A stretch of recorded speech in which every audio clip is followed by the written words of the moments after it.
Welcome back, and those just tuning in, we just wrapped up our game between the Necron all-character build and the Imperial Guard with the final score Necrons 99 to an Imperial Guard 84. Whew. Characters, baby. Characters. I don't want to talk about it. I'm done. Well, that's what we're here for, so unfortunately we do have to talk about this. Yeah. And the number one thing I'll say, because I'll get it out of the way now so that by the time we finish this, maybe Lane won't totally hate me, Illuminator Xeris. He's so hard to kill. Yeah, I know.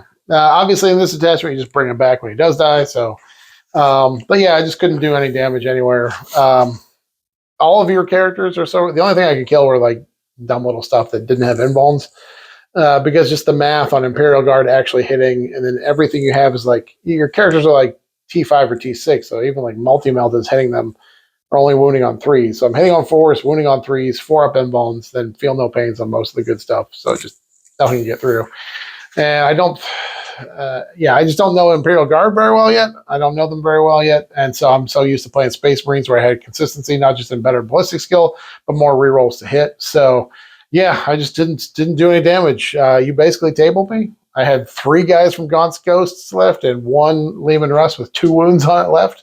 And I think I picked up 6 or 7 of your characters. The king felt mercy on that tank and said, "You know what? We're not going to hit it with artillery. We feel mercy on it. We'll let it. We won't roll those dice." But I sent them back to tell the other Imperial Guard to make sure they steer clear of busted tracks and everything. Send them back and go, "Hey guys, that was a bad idea." Spread the legend of the Necron all character list. Yes. So I think a couple of things that are really interesting that always seem to be a shocker with the characters. One's the Locust Lords. So typically, Locust Lords are going to be attached to Locust Destroyers, so you can get the 5-up crits on lethal or sustained for the Locust Heavies or whatever you may do. And that's a big way to go. So then you take the Resurrection Orb. So once per game, you can resurrect that squad for a D6 wounds once at the end of a phase. Mm-hmm. When I'm not taking a squad, Resurrection Orb doesn't matter. And there's that second enhancement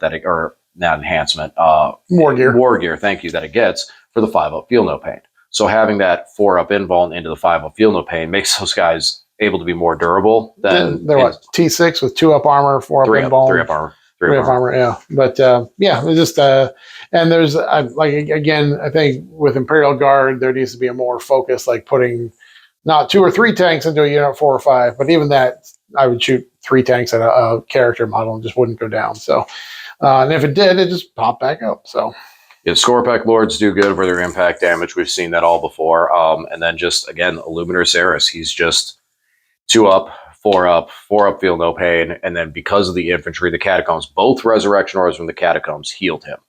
And just let him just go right into the thick of it and just keep tanking and tanking. And I was a little leery at first with it. I think I had a couple of good turns, moments where I wanted to spend the CP to re-roll a failed save or bring something back, one of like the Plasmancers that died. I'm like, you know what? No, it's not worth it. Keep playing your game. Do what you got to do. And I was happy that they did that. Xeris, I did take a couple of risks in there where I would resurrect like the Scorpack Lord when he's on 6 wounds and going, okay, well, he might go down, but at that point in time, even if he went down, it was okay because now everything else was in position to start making moves and move towards center, especially the Silent King. Once he got to center, he just took over at that point. The Tachyon arrows were great. They hit that Lehman Russ from far, almost took it out. So I love those things. That's great for that, to just be able to go, hi, here's heavy damage coming right at you. So, no real complaints here. Final thoughts? No, it's just sneakier than what you would think it would be. Like you said, it's a meme, but it's very mean. It's a meme that's mean. Because I'm a Space Marine player, but Space Marine characters are mostly just buffing units. You have so much shooting from these characters. It's like flat 3 damage shooting for some reason, or high damage shooting, or shoots mortals at things. Or, in combat is high AP, flat 3 damage, just things we don't even see in Space Marines. And for similar points values, you'll have an 80-point character that is functionally Terminator durable, but it hits way harder than any Space Marine, general vanilla character. Maybe some of the named ones can hit a little harder, but so it's definitely very misleading. Everything works very well. The Psychomancer is really good. You can just make me take a battle shock on some guardsmen that were holding an objective, and then suddenly you were holding the objective, so you got your more primary. Yep. Hex marks getting where they need to get, going into the right units. Yeah, one just aced the 5-man squad of That's what they're Rattlings. good for. Yeah, like Rattlings, literally, like it's got to be 5. It's got to be squads like that are toughness 3. Excuse me, the Rattlings are toughness 2 with 6 up armor. Okay, toughness 3 or less. Yeah, 1 wound apiece. So they just disappeared. But it's got to definitely be that absolute right target. Like a 5-man Marine squad, I'm wounding you on 3s. I am maybe taking 1 dude out of a 5-man Marine. Positive is then I can free Overwatch hitting on 2s, and maybe if I left a straggling wound, maybe I can then pick up 2 guys, because if I do 3 each time, hopefully, but that's kind of high, then maybe I pick up 2. So the 5-man Marine squad doesn't do too well in 2, but in those scenarios he did really well. And he did pretty well in the Lehman Russ that had 2 wounds left too. Yeah, picked him right up. Yeah, the second time through. We weren't recording it, but I was like, okay, I'm going to move the Lehman Russ here, and as he's positioning so it, that I was positioning it so that he couldn't see the 2 guardsmen to fall back and couldn't overwatch the guardsmen. And he's like, oh, I'll just overwatch and destroy your Lehman Russ, because that's the way this game's going. So neat. Well, I figured in my thought process was, as he was positioning it, I just looked at him like, oh, I see what you're doing here. You're moving this so you can get the guardsman out, and I can't overwatch him. So, okay, well, I got a free overwatch on this guy. Might as well hit the Lehman Russ with it. Sure. See what happens. Sure. And just blow it up. Yep. Okay. And then blew it up and took out 1 guardsman in the process too. So, but yeah, that was intense. I really do like this list. Not too much I'd have to paint, because most of those guys are done. A little bit of base work. I think this one's still on the chopping block. I think it needs. One comment suggested me playing into hordes, so that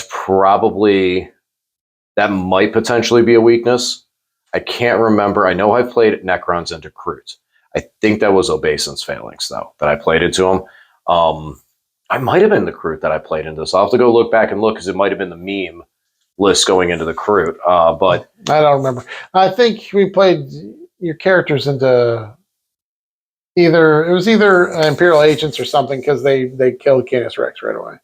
We did take out Canis Rex super fast. So I think it was Agents, and then I played against something. I think it might have been Cruz. You played against somebody else, I think. I played against Nico, but I played, I think, 1 more game against you into something more real, where it was like, could this be?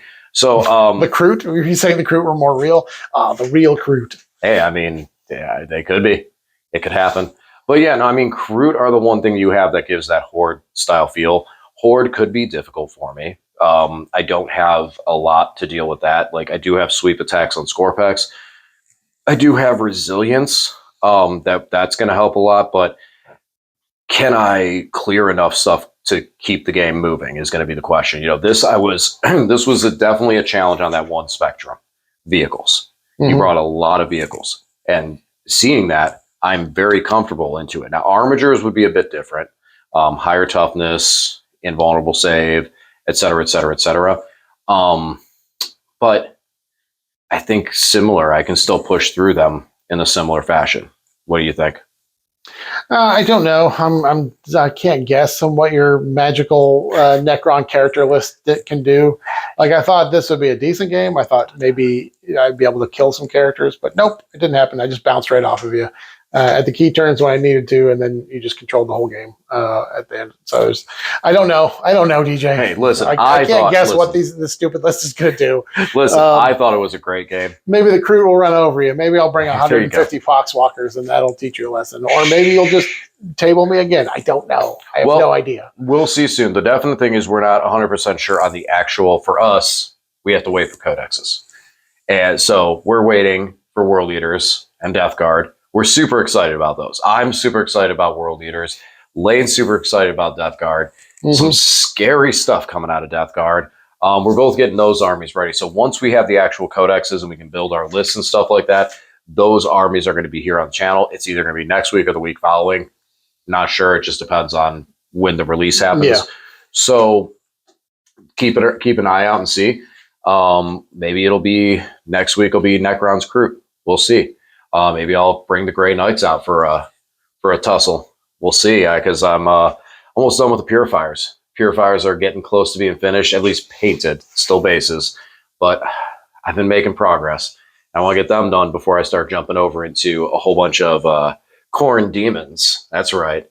It's right. Scarbrand, some blood crushers. We're going demonkin from the corn side of things. So, all right. Well, I think that wraps up the night.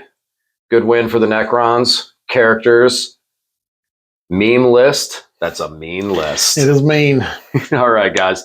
Thanks for watching, and we'll talk to you again soon.